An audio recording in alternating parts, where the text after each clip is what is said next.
We'll go ahead and get started.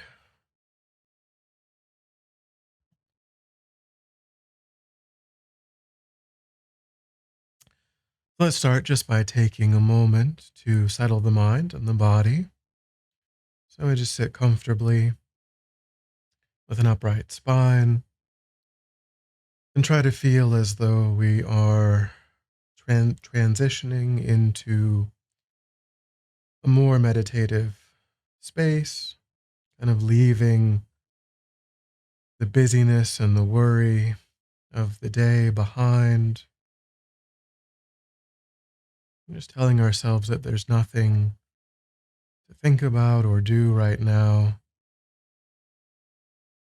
We can just concentrate the mind in the present moment by holding our awareness to the physical sensations that accompany the in-breath and the out-breath.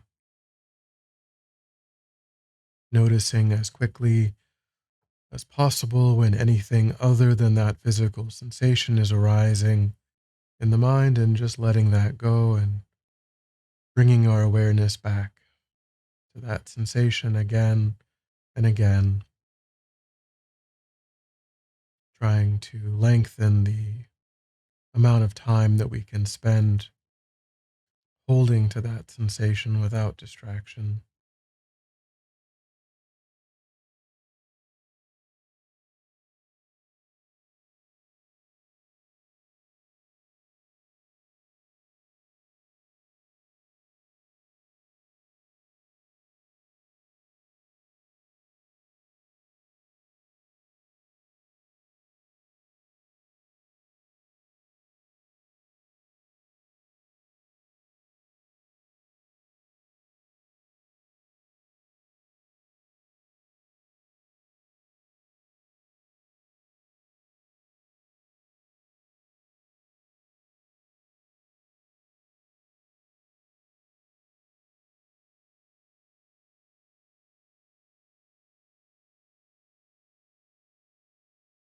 And then just set a broad and altruistic motivation for your time,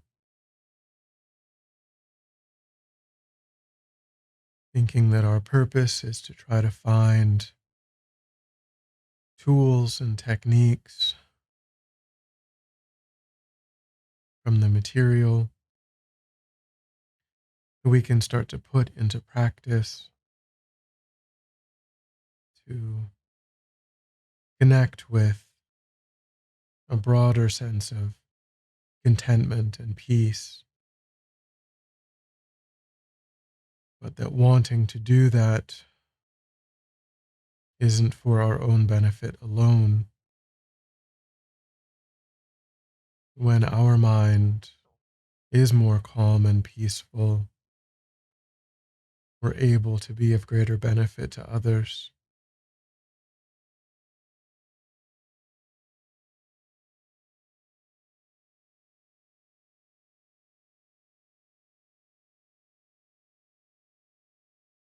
I think ultimately the purpose of our time is to learn how to be more and more beneficial.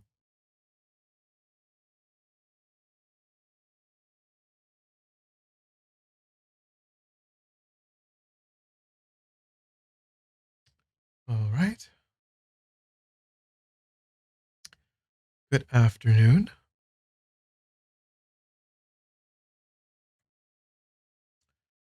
So we'll go ahead and get started. Anna, did you have a chance at all to look at any of the videos, or from the classes, the earlier classes, did you have any unresolved questions?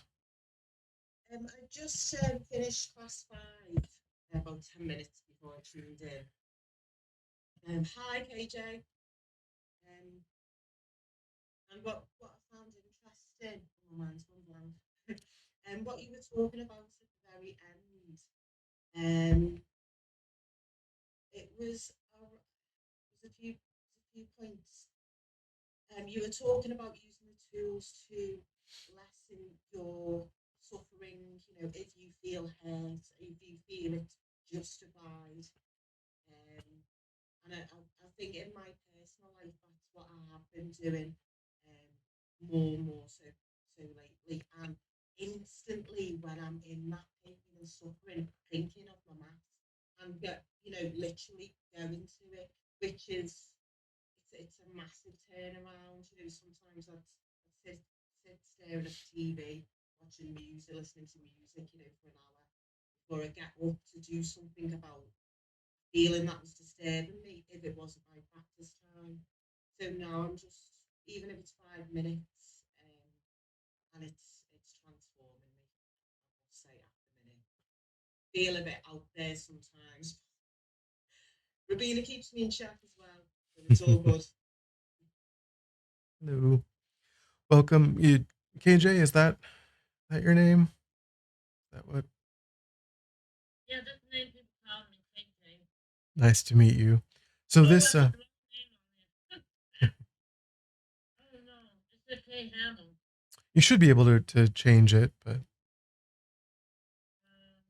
Yeah, rename. Okay, this is my public name. no problem. So you've joined for the last class in this series, which is totally fine. Have you seen our YouTube channel yet, or all of the previous classes are recorded there? So Not yet, but I will. you can find it on the YouTube on the website tnlsf.org. You can find it there, and It's on the website or YouTube? yeah. Well, so the link is if you to find the link to YouTube, you can go to the website, and probably the fastest way to get there. I subscribed to you guys recently, I think. Yeah. So we'll Tried having my lunch. quite all right. Okay, so this is the last class, but we will just carry on.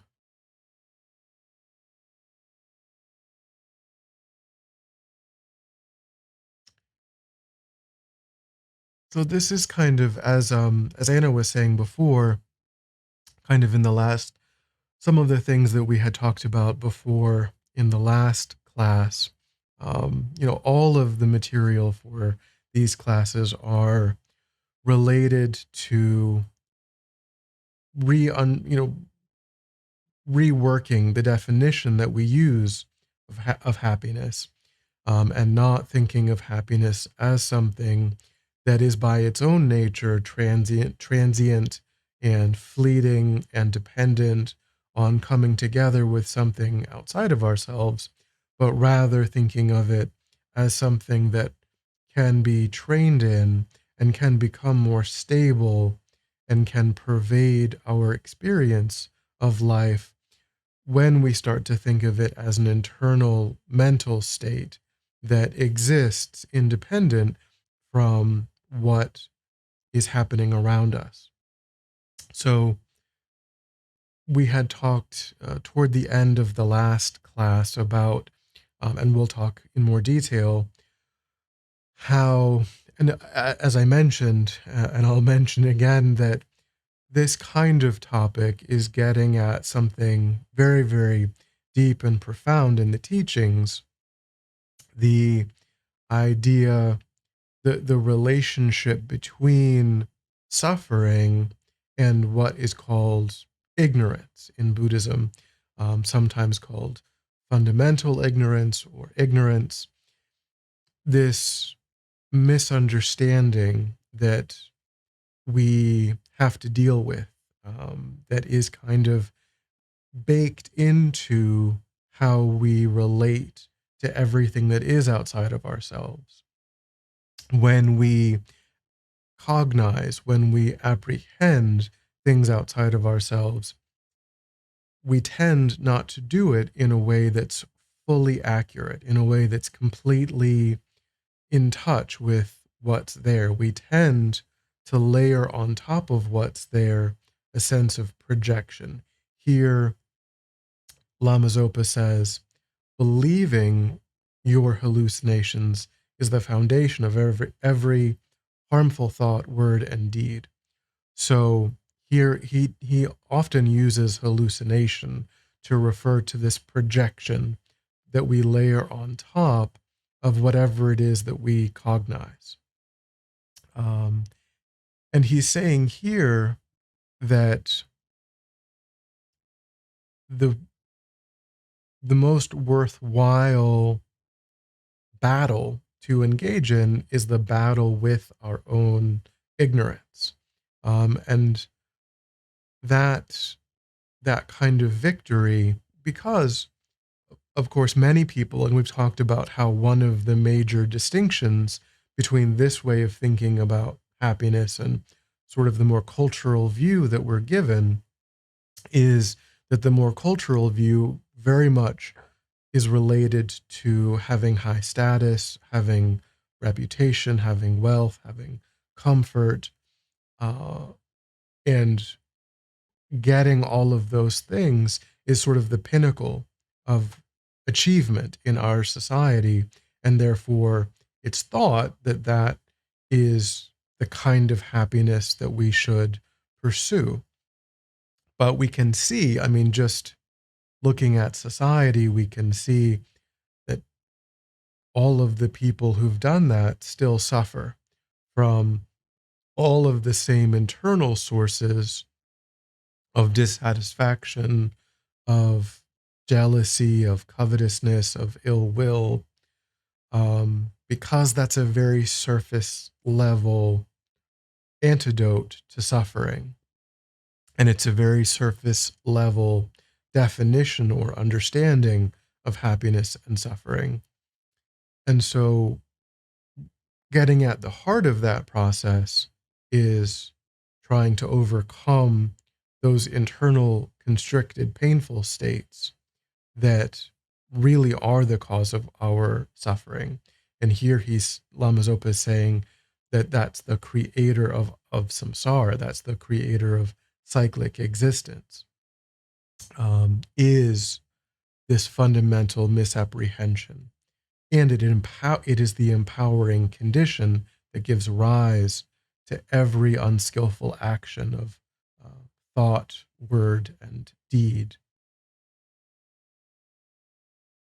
But what he's also saying is that we have opportunities. We can, kind of in a way, what Anna was saying before, we do have the power to stop and reflect when we can catch ourselves in these hallucinations, when we find ourselves caught up in something, the situation is not hopeless. We do possess sort of intrinsic wisdom, and that wisdom we can grow.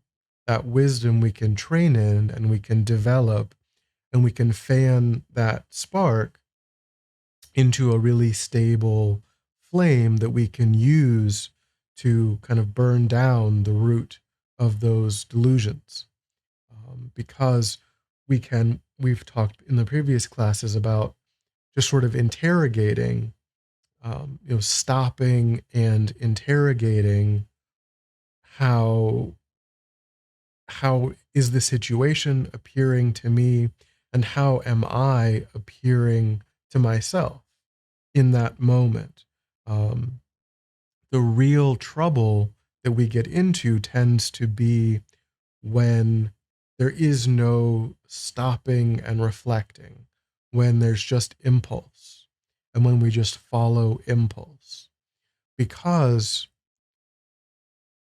in a kind of unreflective or non-reflective state, and by I don't mean like, that the state itself isn't reflecting something. I mean, we aren't being self-reflexive. We aren't critically reflecting on what's happening. We just kind of go along with impulse.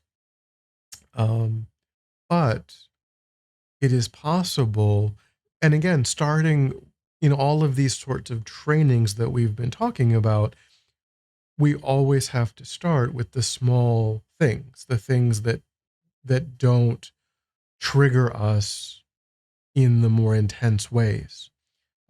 So trying to work with the attachments that we have that are not the most intense, but that are really pretty minor, like, we might catch ourselves having a stressful day and then starting to think about food, as a solution to being stressed out. That might be a common coping mechanism that we've kind of internalized. And that's here he's saying that's an opportunity to stop and reflect and interrogate and try to use our wisdom to not just follow, because when we are stressed out, when we are overburdened, that is really when we are going to just sort of operate on impulse, when we are just kind of, because that's the easiest thing to do, is to just keep ourselves shut down and just allow kind of those historical impulses to carry us to the, freezer and then pull out the ice cream. And then, later, 20 minutes after we eat the ice cream and we don't feel well, that's when we start to reflect. And that's also completely valid. If that's in terms of the entryway, in terms of the starting point, that's completely fine. If that's the first time that we start that path, then great. We didn't catch ourselves until 20 minutes after all of that happened, and we start to feel bad. We have a stomach ache, and we start to be critical about, our health goals and all these things. But that is still an opportunity. And by catching it even all the way at the end of that process, then we will start to be more and more successful catching it earlier and earlier and earlier in that process as time goes on. So it's not like it's all or nothing, or, we weren't 100% successful and therefore we failed. We were somewhat successful. We made an effort at some point, and we had a moment of clarity, we had a moment of wisdom, and we can just repeat that experience next time, maybe a little bit earlier and a little bit earlier.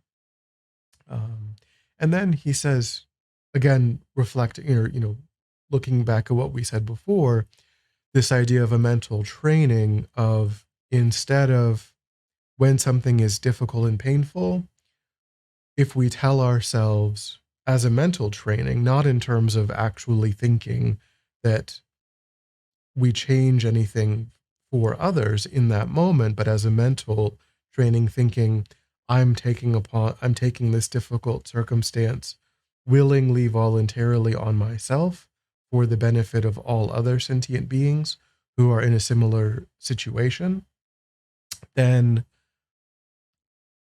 that kind of courageousness that we're cultivating will, again, gradually over time, will start to naturally and spontaneously affect how we interpret what we're experiencing.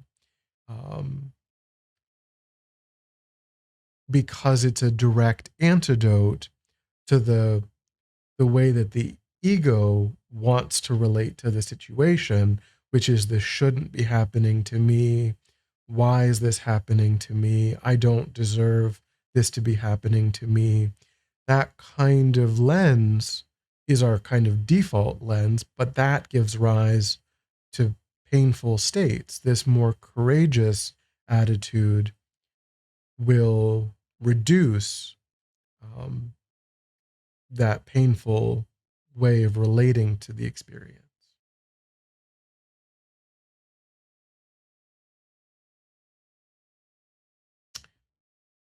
So then he talks, he goes into a section on karma, and this is the section on karma, which is another really important body of knowledge to reflect on and to think about, in terms of this idea of wanting to secure our own happiness, and thinking about, well, but what is it? Again, thinking about how do we reframe the definition of happiness, because Buddhism very clearly suggests that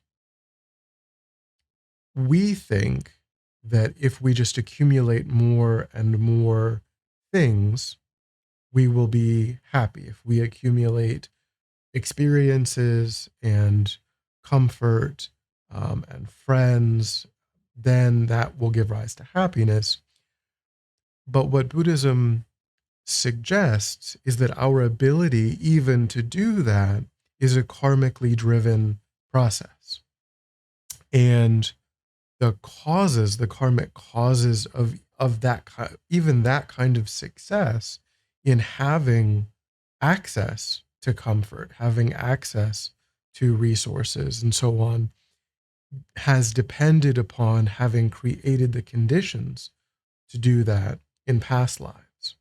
So that is if we recognize that there is some value to having access to these external conditions, we have to try to start thinking of them not as random things in our environment that we should be kind of willing to do anything to be able to pursue, because that might give, if we think that wealth and reputation and so on, if we think of those as purely external, unrelated resources, that we might be willing to engage in less than virtuous actions to achieve, because we see them as just kind of commodities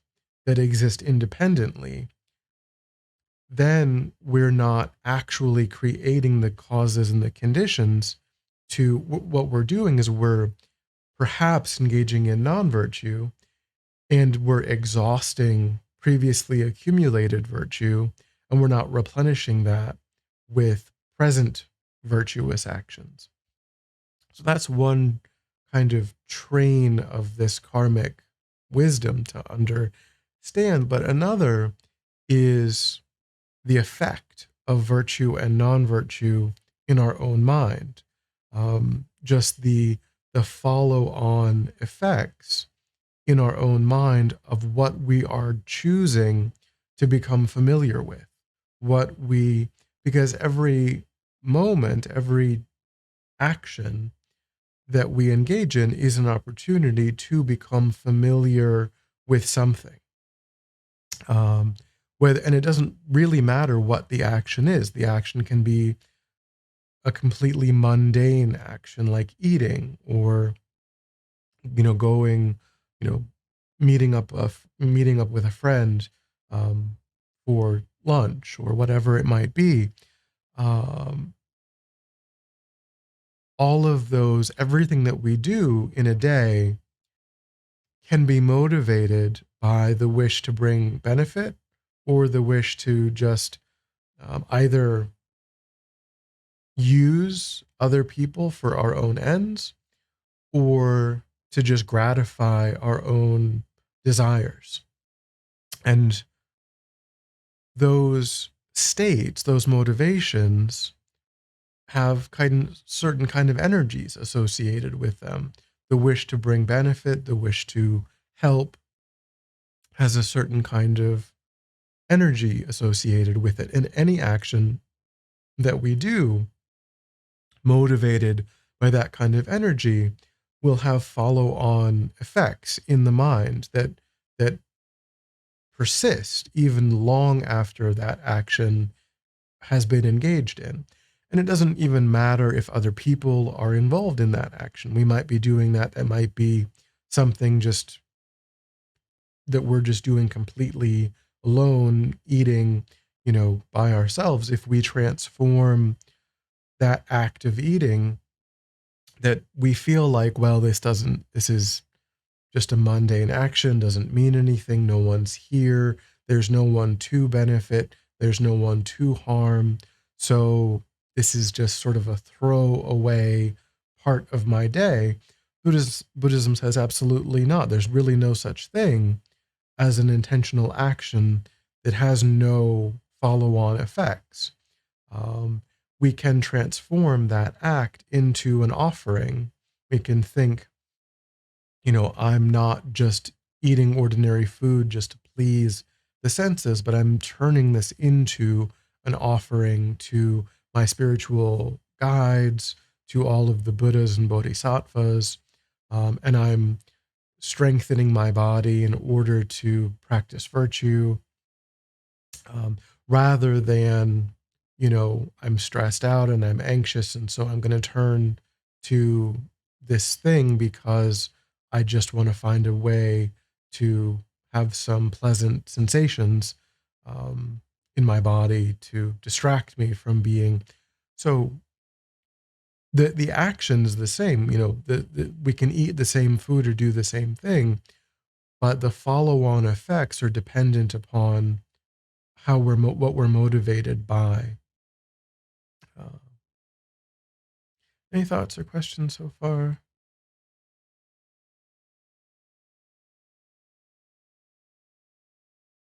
Did you say questions? Yeah, sure. Mm-hmm. Oh, okay. Is it wrong to eat hot dog? I mean, sometimes I get in the phase where I just want to have hot dogs. Even though I know they're not healthy and they're processed food. But sometimes I just get in that mood, I just want hot dogs. Yeah. So again, I think that could be an opportunity too to think about, to really watch the mind and to really think, to try to find a pattern, to try to find when that kind of thought is arising. It doesn't arise all the time. It only arises some of the time. So to try to think back over the last couple of weeks, and to think, well, what was going on? What was happening when that was arising? Was I really particularly stressed out that day? I was Was having fun. That's my fun food. Well, but I mean, before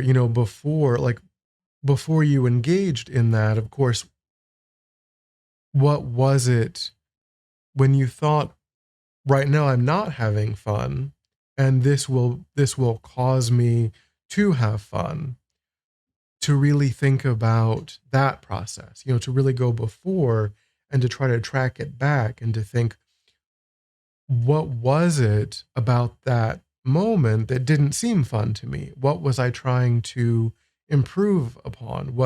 Why did I see what was happening as something that I needed some external circumstance, some external, food to kind of create something that wasn't there?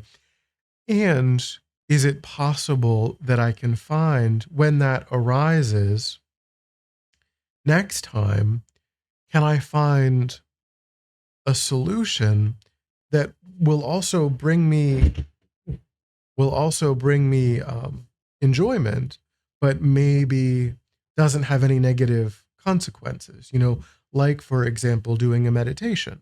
You know, if I'm feeling that this day needs to be improved upon, um, instead of turning to food, can I do a 10-minute meditation and then check and see, is that anxiousness reduced?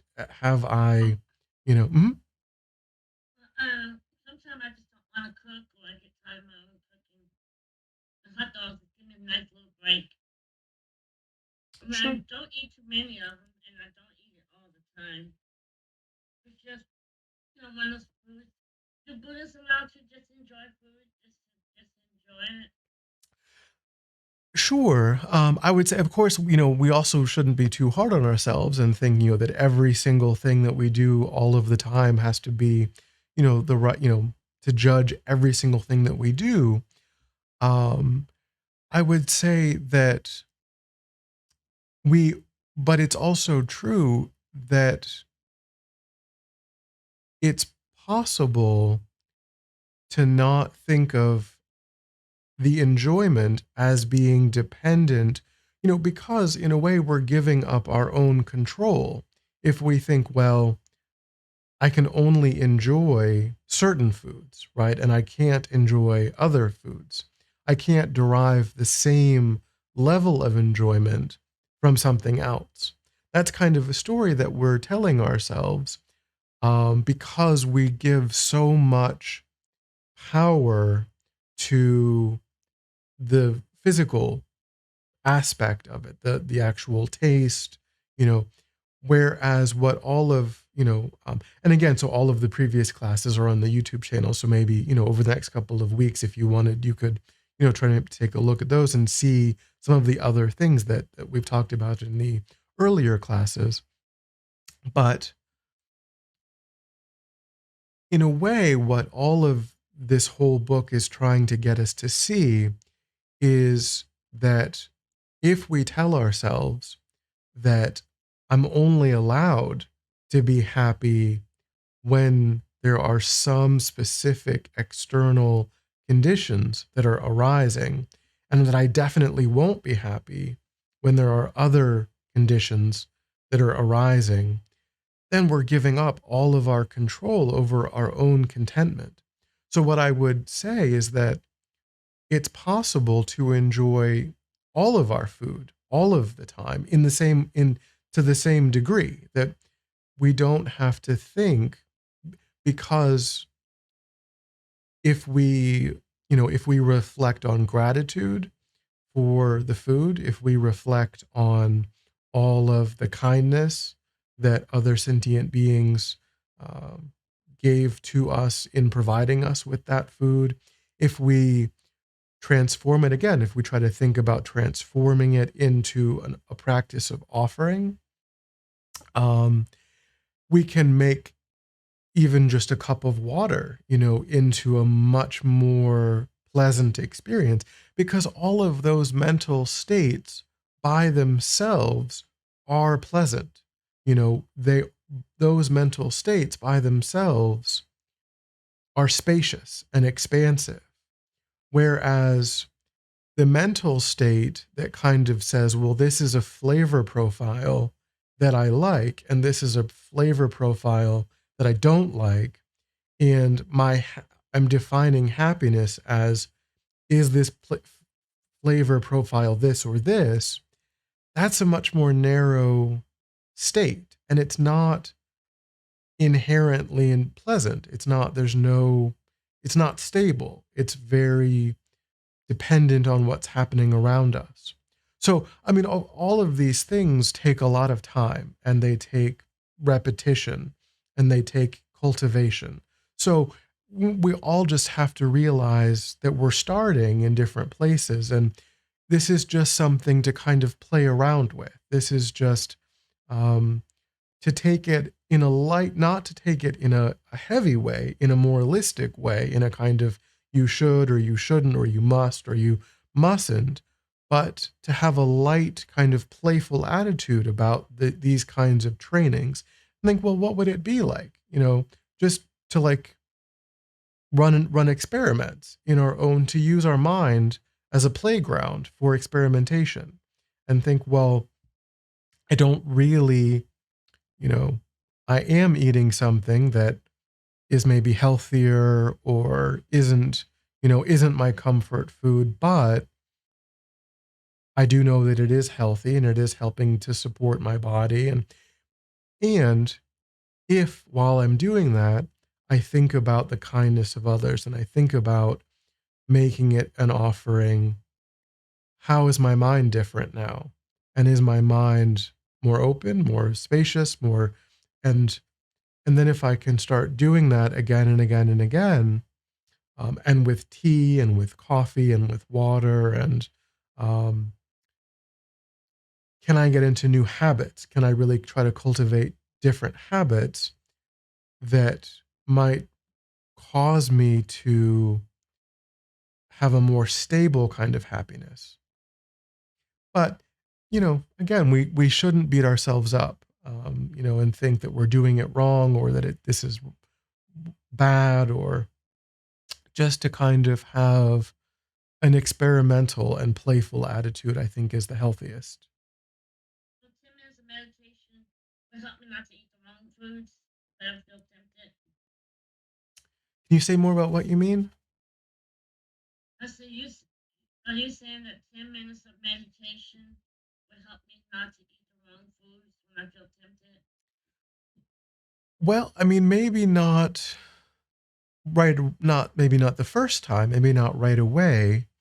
Um, but I think it's something to try. It's something, um, to see if you can accomplish a sense of reducing the maybe the anxiety or the um, you know whatever whatever kind of mental state was arising that you were trying to sort of fix.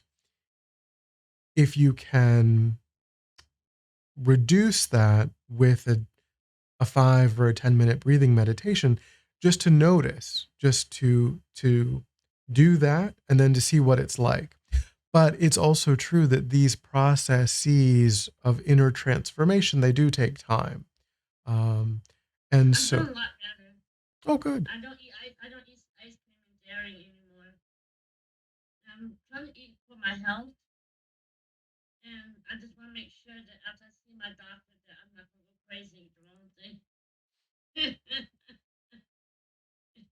Because I like cookies and cake, but not as much as I used to.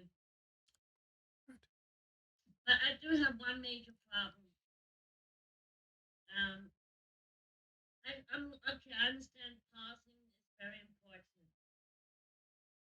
but I do have ADHD, and sometimes we have problem with pausing. And I have a friend I've been very mean to because I don't like him being manipulating and lying to me, and I don't have any patience for that. But I'm not sure how to pause. I wish I knew how to pause during those times because when I pause and reflect, I have a different response. Mm-hmm. It's a nicer way of saying go away, you know. But when I don't know how to deal with those kind of things. Of course, yeah. I mean, as I said, all of these new habits, they're not going to take root quickly, and particularly with when we feel, attacked or we feel insulted or so on.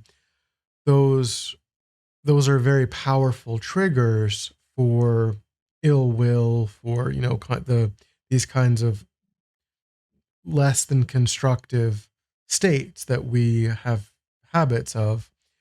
So I would say that whenever we find, just as I was saying before, when we find that we don't have the ability to transform in the moment, the next best thing is to do it later, is to that night reflect, okay, I lost my temper with this person today or yesterday or last week, but now they're not here, now it's just me on my meditation cushion.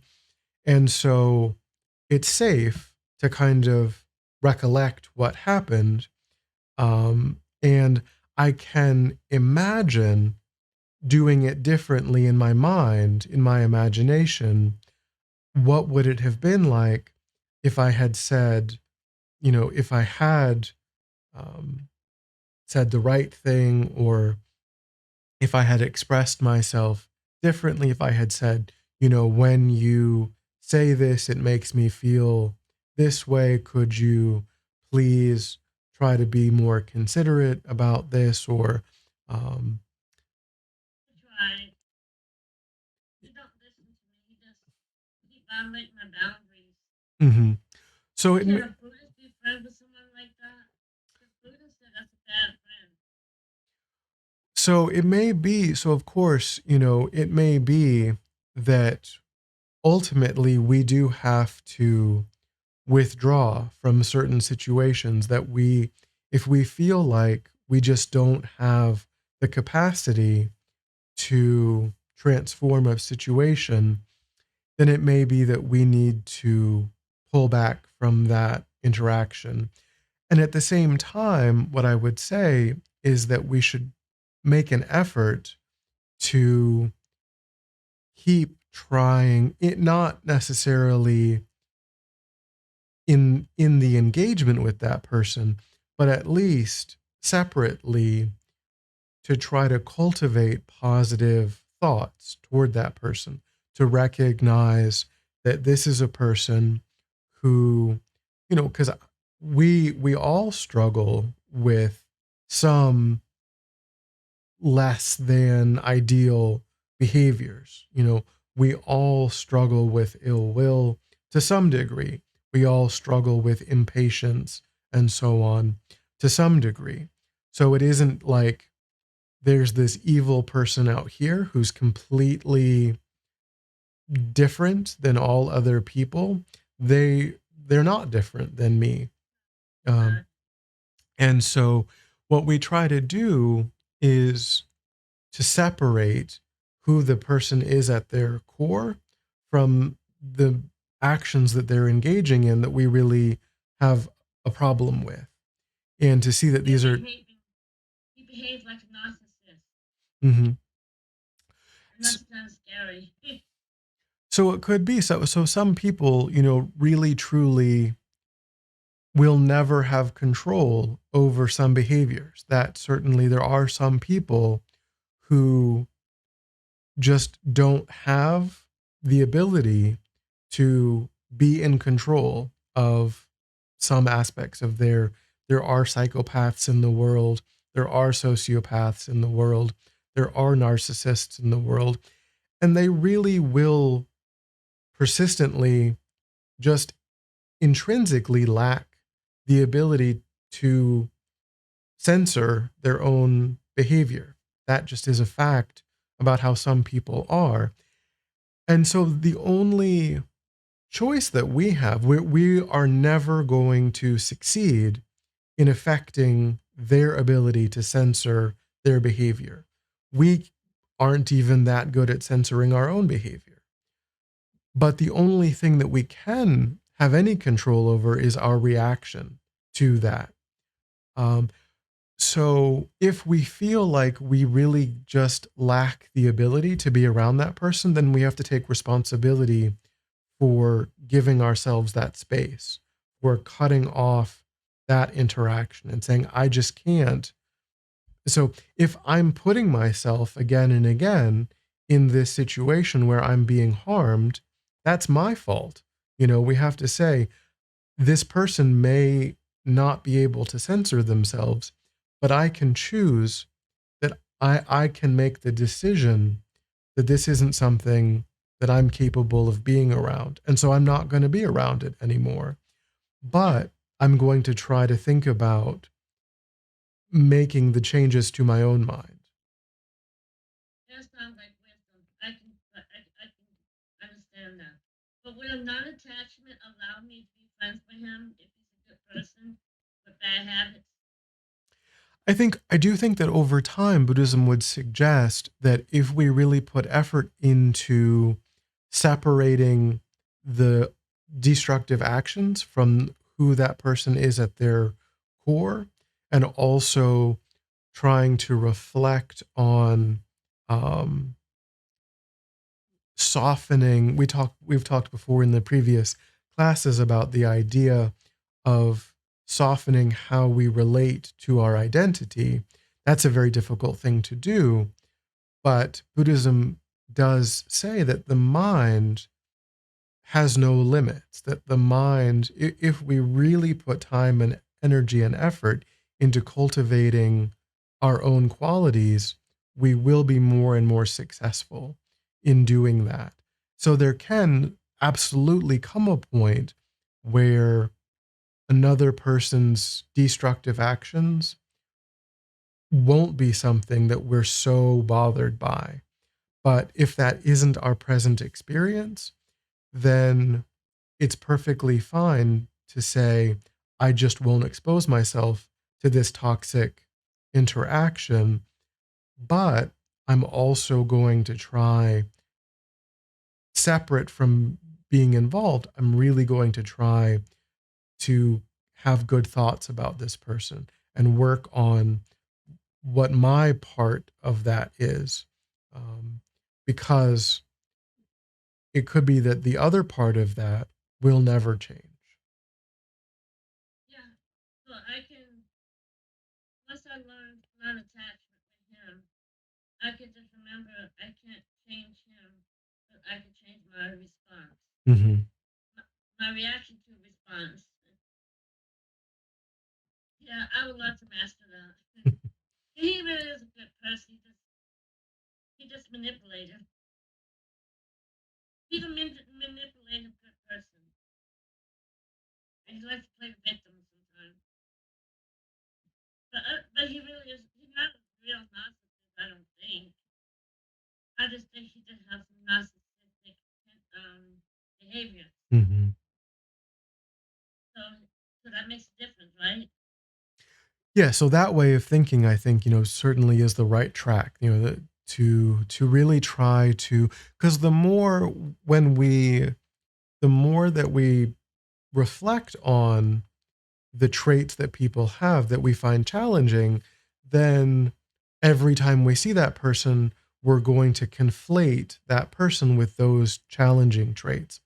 But if instead we can think about all of the positive traits that they have, all of the times that they've shown kindness, all of the Yeah. times, then they won't, when they are around us, that's where our mind will go. And then that will also give us, because it's also true that we t- we kind of get into a story about, well, we kind of armor the mind ahead of time. As soon as they walk in the room, we kind of think, oh, there's that person that's always like this. And then we're setting ourselves up to respond negatively to them because we're anticipating that they're going to say something we don't like. But the more that we can think, oh, there's that person who's really nice to their dog and, really nice to their kids and, you know, does charitable things, then the mind is more open and more responsive.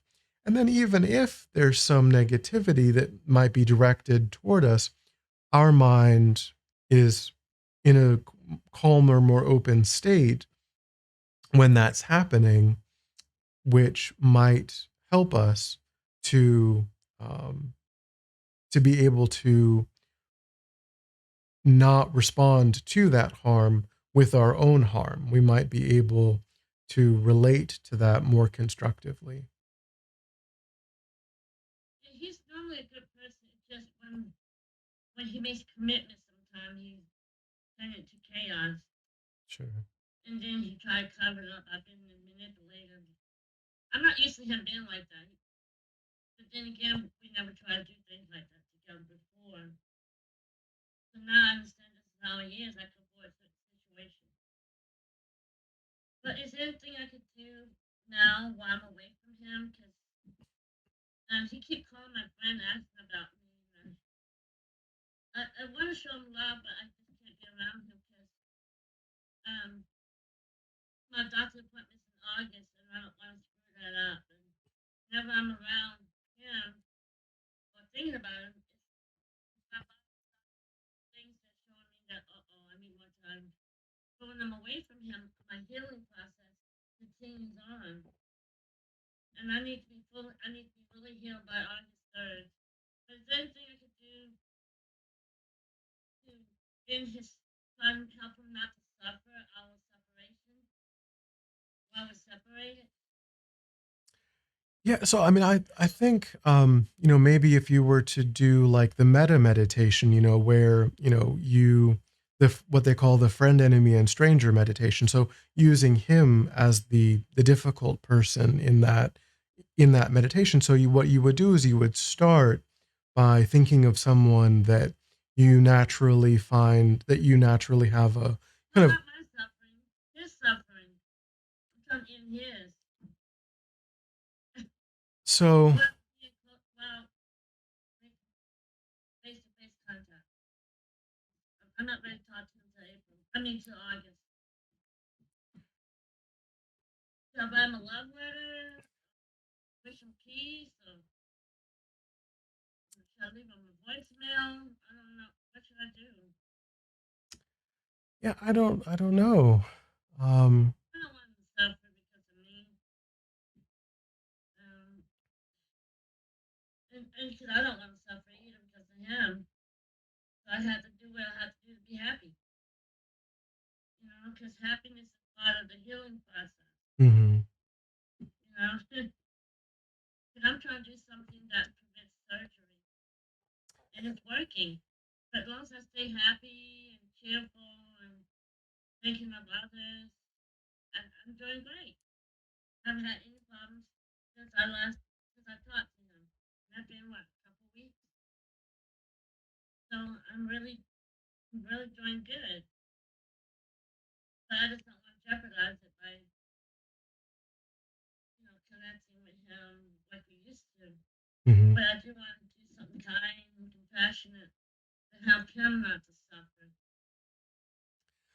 Yeah, I guess, the only thing that, you could really do is to try to explain, what's going on, and how you see things, and to try to present it, in the most compassionate way that you can to him.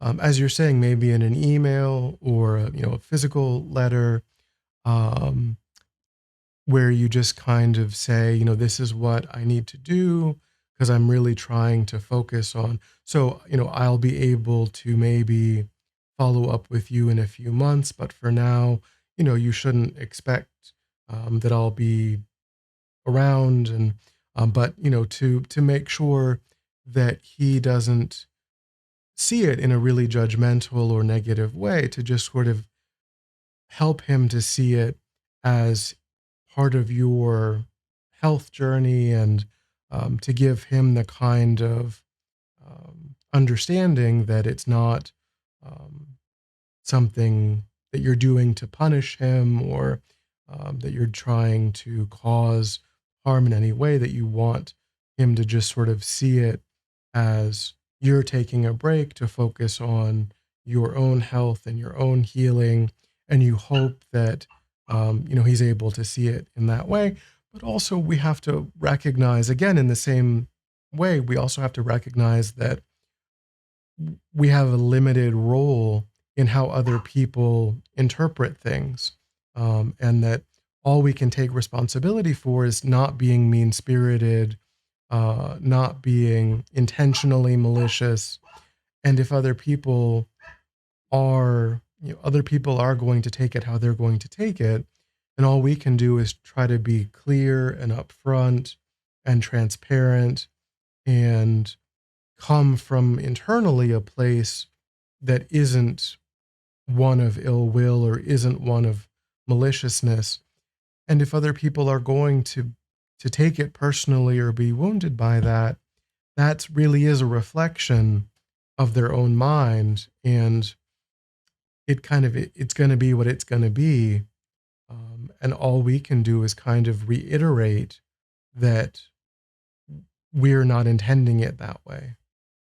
Okay, and the meditation would be good for that. I Before I think write the letter. I think that it could help you be able to frame things from that place of positivity by intentionally generating warm-hearted, feelings toward him. I think that it would help you be able to connect with that place. But again, these are all trainings that take a long time. So it isn't that we can do things once and then it's going to be dramatically different. It takes repetition. I've been a Christian most of my life, and lot of Christians don't even know the true message of being a Christian. It's really about love. And that's the thing I take with me. I believe in love. Good. And sometimes I'm not very loving towards my friend. I'm just not used to him being this way. Mm. It's like a culture shock for me. And sometimes I don't know how to handle drastic change. But I appreciate your support and your help. But one Sure. more thing, Mm-hmm. I don't have any money. Do I have to pay money to come to your classes? No, not at all. Of course, no. It's all just open to donations. So, of course, we understand that not everybody can donate. When I get a job, I'll try to send you guys something. I wouldn't worry about it too much. Because you guys are helping me get back into Buddhism. And this time, since I'm a progressive Christian, I feel more safe to allow myself to respond to Buddhism however my heart wants to. And I'm responding. I'm actually listening to people. And I love Dalai Lama. Because Tony Robbins said you should learn from the people that already have what you want. That's a business concept. But I applied it to Dalai Lama. I said, he got what I wanted. I agree. He reminded me of myself in a much higher way. Because I could be just as silly and playful as him, but not as. But he got something. He got the freedom I don't have. He's really free. Like not even thinking about it. I mean, he put men's beards and like what? I want to do that. I want to put men's beards and play with them.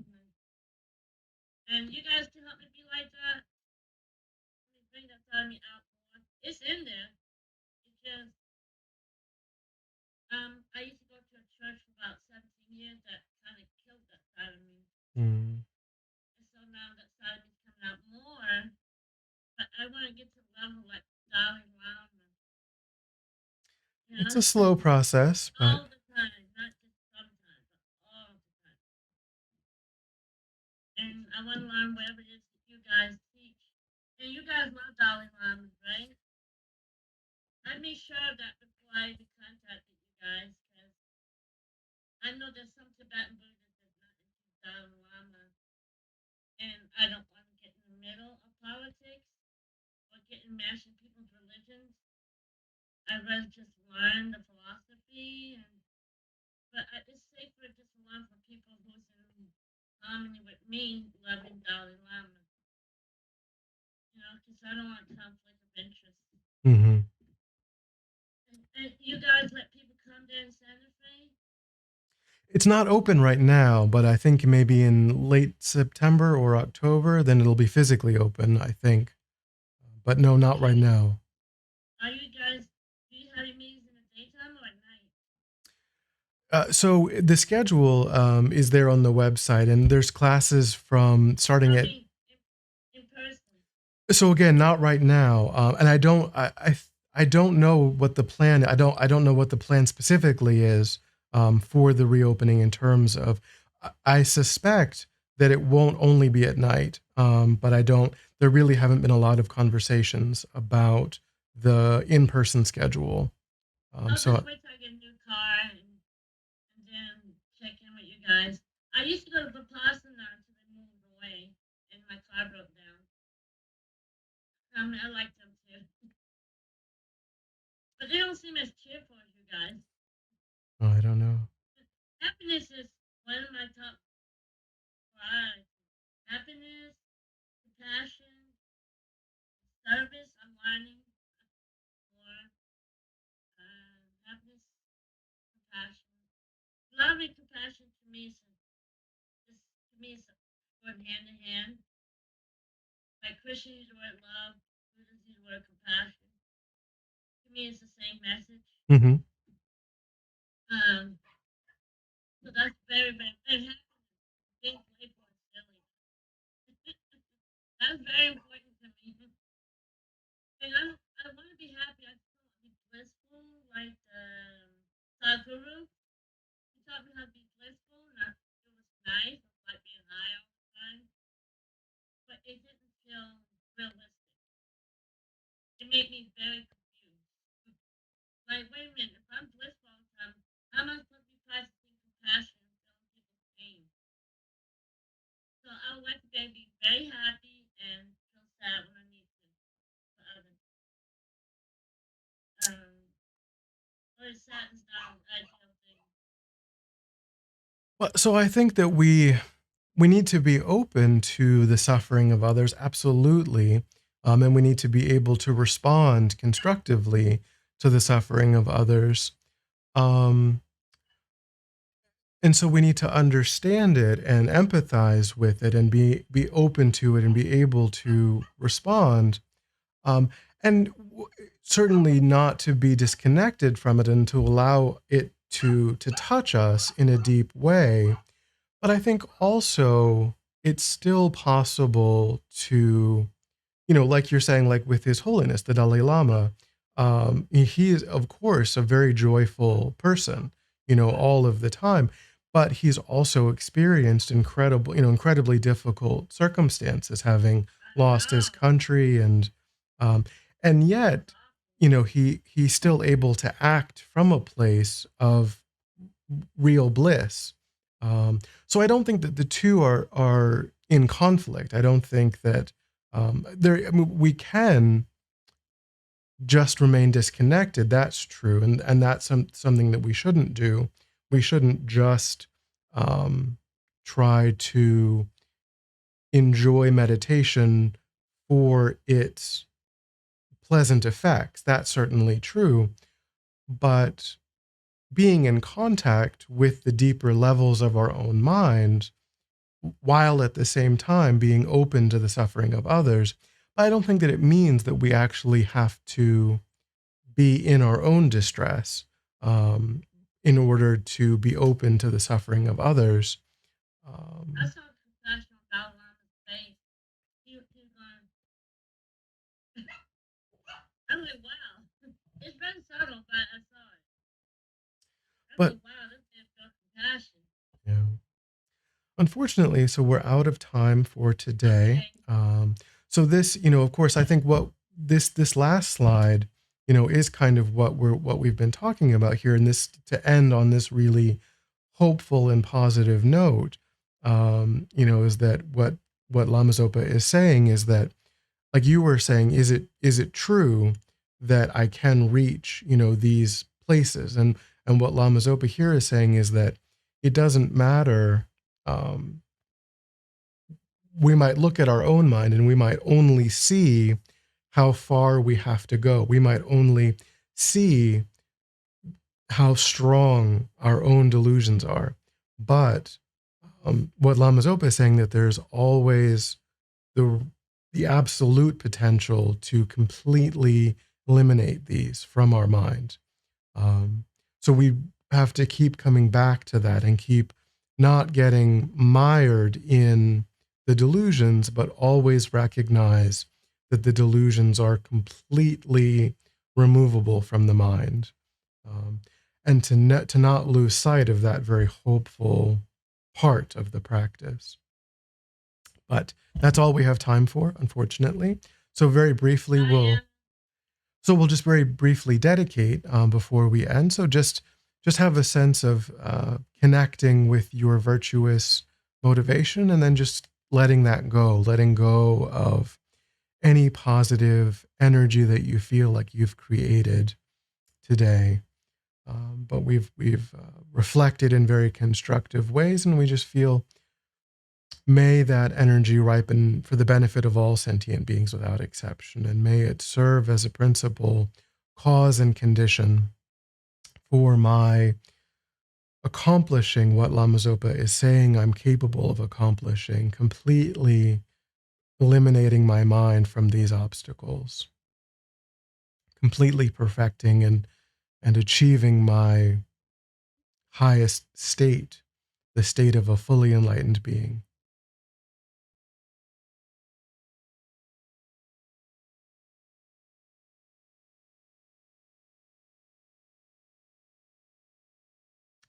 All right. One Well, more question. sure. Let's say I want to become a Buddhist, a Tibetan Buddhist. Do I have to have all the religious beliefs? So, Or the so I would. philosophical Tibetan Buddhist? So I would say, I mean, I think it's really important to really think about, our just individually, what is our spiritual life? Because you're describing yourself as a progressive Christian and so on. So I think it's completely valid to look at the Buddhist wisdom and think, well, what parts of this can I integrate with whatever worldview I really believe in, and to not think that it's necessary to give up on a worldview. So we do have to really think about, the Christian worldview is pretty specific. It there's a very I'm not that specific. deep. I'm not that deep into it. Hmm. Some of it just some of it's from the Roman culture, Hmm. and I rejected all that. Because So. Jesus wasn't a Roman, he was Jewish. Hmm. But I would like to have my own religion. So I think Yeah. it's really worth, spending a lot of time just reflecting on what description of reality do I most resonate with. Um, because the Buddhist worldview is that there isn't a creator, um, but that there is a mind, and that mind is influenced by the things that I intentionally think and say and do. And so I sort of program my own future by intentionally cultivating positive states of mind. Um, and I agree with the idea that it's possible to completely remove, just like the historical Buddha, I can completely remove any trace of negativity from my own mind. And I can achieve that state of perfect wisdom, perfect compassion, perfect love, perfect omniscience, perfect clarity. Um, so I once, believe that. so I think that, I believe in God, but I don't believe that they conflict with each other. Because I don't know. I'm more of a pantheist. mhm. If that makes any sense. I mean, it's a little different from a lot of Christian beliefs. So I would say, it's really, I don't think it's so important, for right away, I don't think it's This so. and that went out. Did the, can you hear? Uh-oh. Oh, you're What frozen. happened? Oh. Oh, there you I go, think you're back. Mama. And if you can't, if you need to go, you Internet can. connection You don't is have to. unstable. Memorable. Thank you so much. Sure. Thank you so much. I'm glad to have attended for the last session as well. Sure. Thoroughly appreciate you. Thoroughly thank you. So KJ, I agree with what she said. so I would, the way that I would think about this, if it's helpful, is to just sort of think that it's really not so important to kind of rush into anything. I'm So to just think, so this is benefiting my mind, and I'm just happy to kind of explore. Um, because at a certain point, of course, there's a certain worldview that goes along with Buddhism. And as you learn more and as you get more exposure to the various ideas, you might arrive at a clear sense of conviction. And that really is what a Buddhist is. A Buddhist is someone who has spontaneously from their own heart a really clear conviction that the Buddha and its teachings are the ultimate source of refuge, and that there isn't some other source of refuge that supersedes that. Um, but there's no need to feel like you need that kind of clarity or direction at any time soon, you really can just kind of go along and read things and listen to things and try to put things into practice. And then in a year, in 2 years, then make a decision. Do you want to, how do you think about, I don't think that there's any need to have a, I can't give up Buddhism for some reason. I keep coming back, and I went to school and learned Buddhist philosophy, and I couldn't make my mind. So, wait a minute, it's complicated. But then I realized those are different schools they were talking about. But these so Buddhists are not allowed to believe in God. well, What do they believe in God if it doesn't conflict with the teaching? so Buddhists certainly believe in the existence of enlightened beings. So they believe in the idea that there's a type of being that is different than ordinary human beings, but they don't believe in a type of being that creates worlds or creates souls or things like that. So that kind of is in conflict. The idea that there's a creator that's responsible for having established the world, having established the soul, that is different than the Buddhist worldview. So, because if we believe that we have a soul that was given to us by God, that's. I don't know about the soul thing. I'm listening to that subject. I'm not sure what soul is. Yeah. I mean, I don't know. I just believe. I mean, I do believe the five aggregates.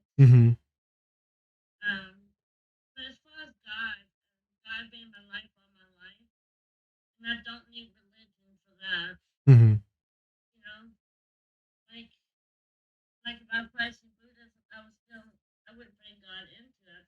God where He is. I mean, where He, she is, and I don't even know what God really is. To be honest, I really don't know.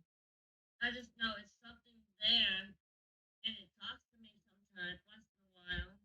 It guides me, and I know I'm sad without it. So, especially, so I'm not. If you ask me what God is, I'm not really sure. I can't see Him. I don't know what this thing is. All I know is I just call it God. That's all I know. Do you guys have anything like that in your life, like something that guides you and tell you things? So I think that certainly in Buddhism, there is the idea that the enlightened beings are able to benefit ordinary sentient beings. And so certainly there's an idea that ordinary sentient beings can receive help, can receive guidance from enlightened beings. Definitely. I guess I call them God too, because to me it's all one. I mean, it's many, but it's one. So just to keep things simple, I just call it God. I don't know who and what, because I don't know. I mean, if you want to go by facts is I have no idea. Sure. I just know something is there, or some things. Sometimes I hear a female voice. I can hear Mother Earth. Do you guys believe in Mother Earth? Or something like that. It's hard to say. I call it that because I don't know what else to call it. Do y'all believe in something like that? It's hard to say. In the sutras, there was a statement about when the Buddha achieved enlightenment, he did what they call the phrasing is he called the earth to witness. But I don't know if that's sort of poetic, or they don't really talk specifically about the same sort of thing in the same way. Well, I just know there's an energy out there. I Hmm. mean, just put it this way, it's a feminine energy. That's all I know.